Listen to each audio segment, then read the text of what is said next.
اب ہم آپ کو اس چیٹی کا ایک اور دلچسپ واقعہ بتائیں گے، لیکن اس سے پہلے آپ کو بتا دیں کہ گھر سے چیٹیوں کو نکالنا کس بات کی طرف اشارہ کرتی ہے۔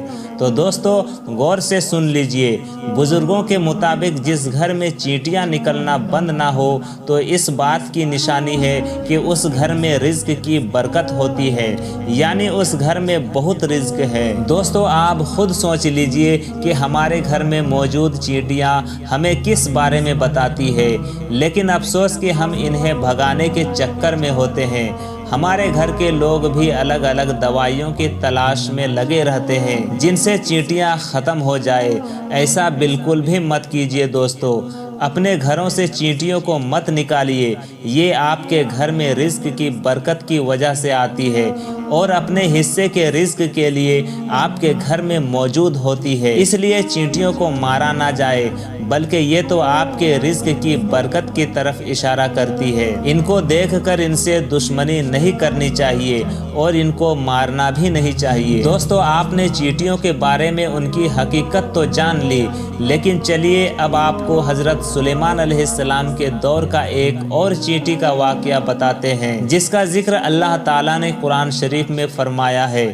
روایتوں میں آتا ہے کہ حضرت سلیمان علیہ السلام جب اپنے لشکر کو لے کر چلے تو ایک جنگل پر سے ان کا گزر ہوا۔ وہاں پر چیٹیوں کا ایک لشکر یعنی جھنڈ موجود تھا۔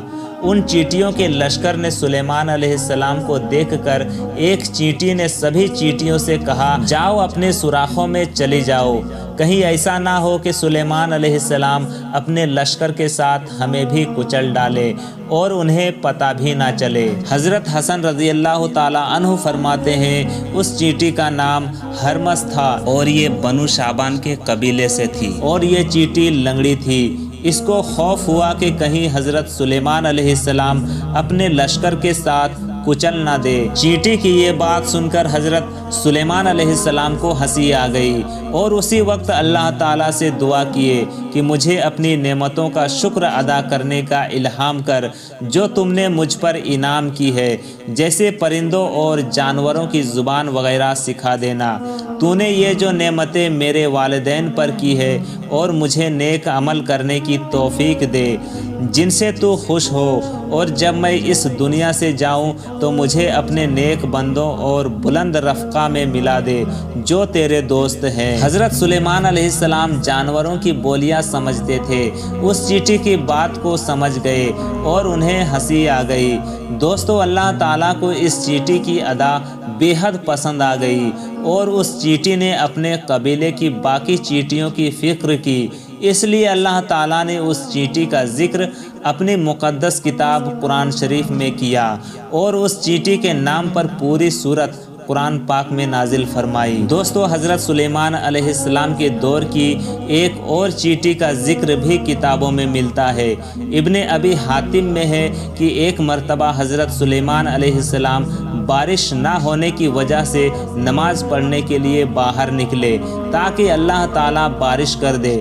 دوستو یہ ایک نفل نماز ہے جو بارش کے لیے پڑھی جاتی ہے اور اس کے بعد اللہ پاک سے دعا کی جاتی ہے۔ تب حضرت سلیمان علیہ السلام نے دیکھا کہ ایک چیٹی الٹی لیٹی ہوئی ہے اور وہ اپنے پیر آسمان کی طرف اٹھائے ہوئے دعا کر رہی ہے کہ اللہ ہم بھی تیری مخلوق ہیں، پانی برسنے کی محتاجی ہمیں بھی ہے، اگر پانی نہ برسا تو ہم ختم ہو جائیں گے۔ اس چیٹی کی یہ دعا سن کر حضرت سلیمان علیہ السلام نے لوگوں میں اعلان کر دیا کہ اے لوگو لوٹ چلو، کسی اور کی دعا سے ہمارا کام ہو جائے گا اور اللہ تعالیٰ کی رحمت سے بارش ہوگی۔ دوستو اس سے یہ بھی معلوم ہوا کہ اللہ پاک کی تسبیح اور ذکر ہر مخلوق کرتی ہے اور اللہ تعالیٰ سے دعائیں بھی مانگتی ہے، وہ اللہ کو پکارتے ہیں، لیکن افسوس کہ آج ہم انسان غفلت میں اپنی زندگی گزار رہے ہیں، اللہ کی نافرمانی دن رات کر رہے ہیں اور گناہ میں زندگی جی رہے ہیں، اور ہمیں اللہ سے مانگنے کا اور اللہ سے باتیں کرنے کا وقت ہی نہیں ملتا۔ اللہ تعالیٰ سے دعا ہے کہ اللہ تعالیٰ ہمیں اپنی محبت میں زندگی گزارنے کی توفیق عطا فرمائے اور ہمیں ہر برے کام سے بچائے، نیک کام کرنے کی توفیق عطا فرمائے، آمین۔ تو دوستو امید کرتا ہوں کہ آپ کو یہ واقعہ ضرور پسند آیا ہوگا۔ اگر پسند آیا ہے تو ویڈیو کو لائک کرے، شیئر کرے اور چینل میں نئے ہیں تو چینل کو بھی سبسکرائب کرے۔ تو دوستو ہمیں دیجیے اجازت، پھر ملیں گے ایک نئے ویڈیو میں نئے ٹاپک کے ساتھ۔ تب تک کے لیے السلام علیکم ورحمۃ اللہ وبرکاتہ۔